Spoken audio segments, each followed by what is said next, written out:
Olá a todos, bem-vindos ao canal 4 Minutos pela Vida. Eu sou o professor Leandro Balbinotti e nós vamos tratar nesse vídeo sobre o processo de reconhecimento e a estabilização veicular no resgate veicular, também conhecido como salvamento veicular. É importante nós lembrarmos que todo atendimento de um acidente veicular, especialmente aqueles relacionados a níveis de encarceramento de vítimas, é preciso que nós implementemos um processo sistemático de atendimento. Esse processo sistemático de atendimento vem sendo descrito na literatura já há bastante tempo. Em 96, nós tivemos um artigo publicado na revista Injury que apontou a importância desse processo de atendimento sistemático, seguindo algumas fases a partir da ação de elementos pertencentes a um time de resgate ou um time de abordagem ao acidente. Nesse artigo também nós podemos observar pela primeira vez a descrição da técnica de rebatimento de teto e retirada de teto como uma opção para a melhor aproximação da vítima e um melhor cuidado a ela. Neste fluxograma que nós observamos aqui, que representa um processo sistemático de resgate, nós estamos observando que nas suas primeiras duas fases compreendem a fase justamente do reconhecimento e da estabilização, onde na primeira fase nós temos os aspectos relacionados aos cuidados de segurança extremamente importantes e também da avaliação de forma geral da cena. No segundo passo desse processo sistemático, nós observamos então a estabilização, e aqui se refere especificamente à estabilização do veículo, para que nós possamos ter o acesso inicial e o primeiro contato com o paciente, de forma segura, de modo que não haja nenhum tipo de acidente ou algum tipo de movimentação inadequada da vítima que já se encontra de alguma forma lesionada. Um dos métodos bastante conhecido também no mundo é o método SAVER. Esse método foi criado através de uma instituição chamada ICET, então International Center of Emergency Techniques. Essa instituição é uma instituição localizada na Holanda e foi criada então por um sujeito chamado Jan Vincent Mertens. Ele cria então, através dessa instituição chamada ICET, o método chamado SAVER. Esse método representa um mnemônico que tem como significado, então, uma abordagem sistematizada para o resgate de uma vítima encarcerada. E esse método também, tal qual os outros, ele segue uma recomendação de processo sistemático, onde nas primeiras duas fases nós vamos observar a fase então do reconhecimento, similar ao que nós vimos no gráfico anterior, onde nós tínhamos então a fase da abordagem segura da cena e da avaliação da cena, e na segunda fase também de maneira similar nós vamos ter a estabilização. O que difere um pouco entre esses dois modelos é que o acesso inicial, neste caso, está na segunda fase, e o método SAVER preconiza que o acesso deve ocorrer após a estabilização do veículo, de modo que nós tenhamos condições de segurança para que os socorristas possam adentrar no habitáculo. Descrevendo um pouquinho então a fase do reconhecimento, é importante nós levarmos em consideração que essa fase ela deverá ser dividida de forma didática em três aspectos importantes. A primeira fase, então, do reconhecimento, ela deve ocorrer já na fase do chamado, onde algum solicitante irá comunicar um acidente veicular a um operador de emergência e este operador deverá estar atento a informações importantes, como, por exemplo, as condições do local onde acontece o acidente, então a localização deste acidente, a situação dos veículos que se encontram envolvidos nesse acidente, como o número de veículos envolvidos, o tipo de veículo, se há alguma particularidade, como por exemplo algum risco adicional relacionado a produtos perigosos ou algum outro ponto importante neste aspecto. A condição inicial das vítimas, relatada a partir então da observação destes solicitantes, como por exemplo o número de vítimas presentes no local, se existem lesões, se há possibilidade de identificar algum tipo de aprisionamento e principalmente este operador deve coletar informações relacionadas aos riscos pré-existentes neste cenário. Na fase do deslocamento, a partir do momento então que essa equipe é notificada e entra em deslocamento, deve acontecer a formatação da cena durante esse deslocamento. E esse processo ele deve ser desenvolvido a partir do líder ou comandante da equipe que irá atender. Essa formatação é de extrema importância porque ela prepara a equipe para o enfrentamento dessa emergência de forma mais organizada e sistemática. Na aproximação é muito importante que haja uma observação das condições de segurança do local, especialmente com relação à presença de destroços que possam existir na pista, a presença de pessoas que possam estar no local em condições inseguras, entre outros fatores que são importantes serem levados em conta nessa aproximação. Na chegada da ocorrência, o posicionamento dos veículos de maneira tática e defensiva vão fazer com que o cenário se torne mais seguro. Então é importante que os operadores de veículos de emergência tenham em mente que existem alguns procedimentos específicos que devem ser adotados, como o posicionamento defensivo angular, a disposição de cones e também a observação de distâncias importantes de segurança. Na chegada da cena, no desembarque, é importante que a equipe tome em conta a questão relacionada ao dimensionamento da cena, que a equipe realmente faça esse dimensionamento, essa observação. Especificamente para resgate e salvamento veicular, é adotado mundialmente o processo chamado de avaliação 360 graus. Essa avaliação visa você fazer, percorrer um perímetro de 360 graus em volta do veículo ou dos veículos envolvidos no acidente. E tem como principal objetivo o levantamento dos perigos existentes, não é? E os riscos potenciais que esses perigos podem desencadear, identificar as vítimas envolvidas nesse acidente e a partir disso então observar o nível de encarceramento que elas podem apresentar, as lesões que elas já podem ser observadas nesse momento e também fazer uma relação com o mecanismo de lesão. Ou seja, né, analisar as forças envolvidas nesse acidente e correlacionar isso com as condições clínicas do paciente. E isso nós podemos fazer através da interpretação da cinemática ou da física do trauma. Então, de forma resumida, nós podemos explicar melhor o dimensionamento da cena, também conhecido como size-up scene, descrito na literatura, usando este diagrama dividido em 3 grandes partes ou 3 grandes fases. A primeira fase, importantíssima, a gestão dos riscos. A segunda fase, então, a interpretação do mecanismo de lesão através da análise da física ou cinemática. E, principalmente, nós devemos dar uma atenção especial à condição clínica dessa vítima, ter uma impressão clínica dessa vítima e relacionar isso também às condições do veículo e verificar o nível de encarceramento. Isso é de extrema importância para que nós possamos ter uma intervenção mais rápida possível. Com relação à gestão dos riscos, sempre deveremos observar que existem perigos inerentes em salvamento veicular. A ocorrência de acidentes veiculares nos remete a diversos agentes perigosos no cenário, como por exemplo a presença de combustível, não é? Nos levando a uma condição de possibilidade de incêndio, a presença de cabeamento de cabos elétricos, de postes partidos, entre outros elementos que podem levar a equipe a ter algum acidente com eletricidade. Se há algum tipo de material perigoso na cena, seja por um transportador de produto perigoso ou algum outro veículo menor que possa conter produtos perigosos das diversas classes, as condições de tráfego deverão ser sempre observadas, elas levam ao maior número de acidentes nesse tipo de ocorrência, além dos agentes mecânicos que são propícios desse tipo de ocorrência, não é?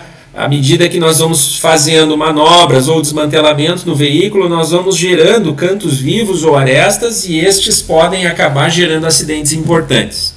A instabilidade do veículo é um fator importantíssimo que nós vamos relatar posteriormente, em outra fase deste vídeo. Observar também a questão dos sistemas de propulsão. Cada vez mais nós temos veículos equipados aí com combustíveis alternativos ou formas de propulsão alternativas que vão representar também um risco para os operadores de resgate.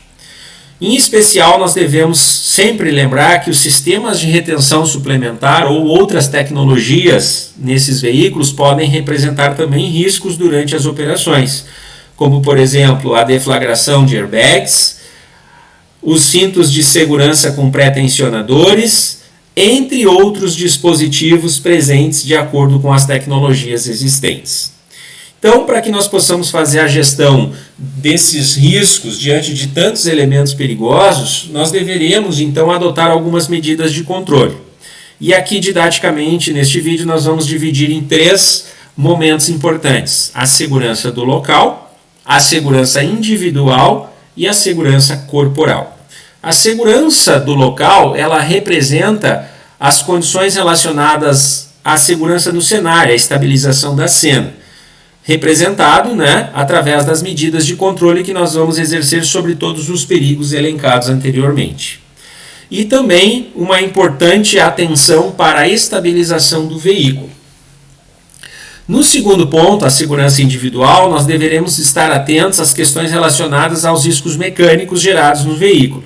E à medida então que nós vamos identificar esses perigos potenciais, nós deveremos adotar como medida obrigatória e compulsória a utilização do equipamento de proteção individual apropriado. Lembremos também que em acidentes veiculares estaremos lidando com pacientes, com vítimas, e que obviamente nós teremos a possibilidade aí de diversos fluidos corpóreos que vão ser, obviamente, geradores aí de um risco biológico importante. E por isso sempre teremos em conta que, além dos EPIs, dos dispositivos de proteção individual apropriados aos riscos mecânicos, nós deveremos também fazer proteção ou bioproteção com equipamentos específicos para isso. O terceiro item seria relacionado ao aspecto ergonômico, que nós vamos chamar aqui de segurança corporal. Em resgates veiculares, nós vamos lidar com condições bastante inóspitas, com cenários bastante de difícil acesso, com elementos bastante pesados, como, por exemplo, equipamentos e ferramentas, e muitas vezes também pacientes com sobrepeso ou obesidade. O local que nós vamos atuar também muitas vezes é um local apertado, é um local de difícil acesso e que vai fazer com que nós tenhamos uma exposição sob o aspecto ergonômico bastante importante. E por isso então deveremos adotar algumas medidas preventivas e algumas medidas reativas. As medidas preventivas envolvem um bom condicionamento desse indivíduo que vai atuar em resgate, que ele esteja preparado fisicamente para isso, e como forma reativa na cena os cuidados importantes em relação à postura que vai se adotar. É importante também que se faça revezamento, principalmente quando se trabalha com ferramentas de força, que são extremamente pesadas e, portanto, podem levar o indivíduo a um desgaste muito rápido e também comprometer aí a saúde deste operador. Então é importante sempre lembrar sobre esse aspecto.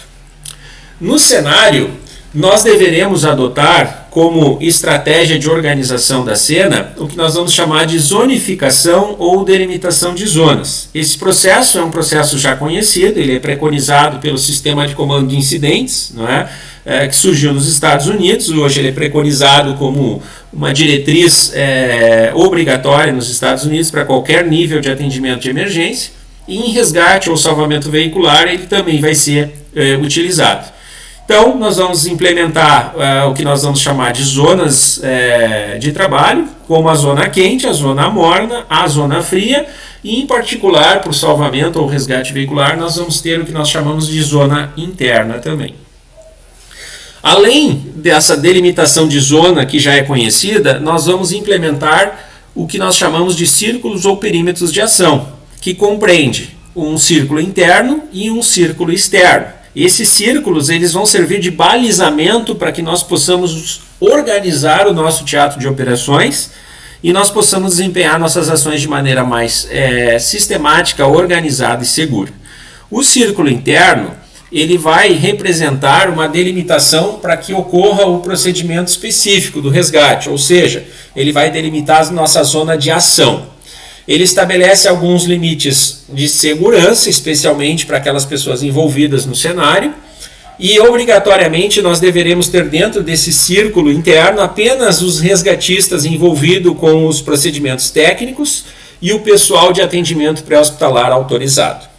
Já o círculo interno é considerado uma zona de suporte ou uma zona de logística, onde nós vamos, por exemplo, delimitar nossa área de depósito de destroços ou de sucatas, vamos delimitar também o nosso palco de ferramentas e poderemos utilizar essa área, por exemplo, como um nosso posto de comando, caso nós tenhamos aí a necessidade de implementação de um sistema de comando de incidente.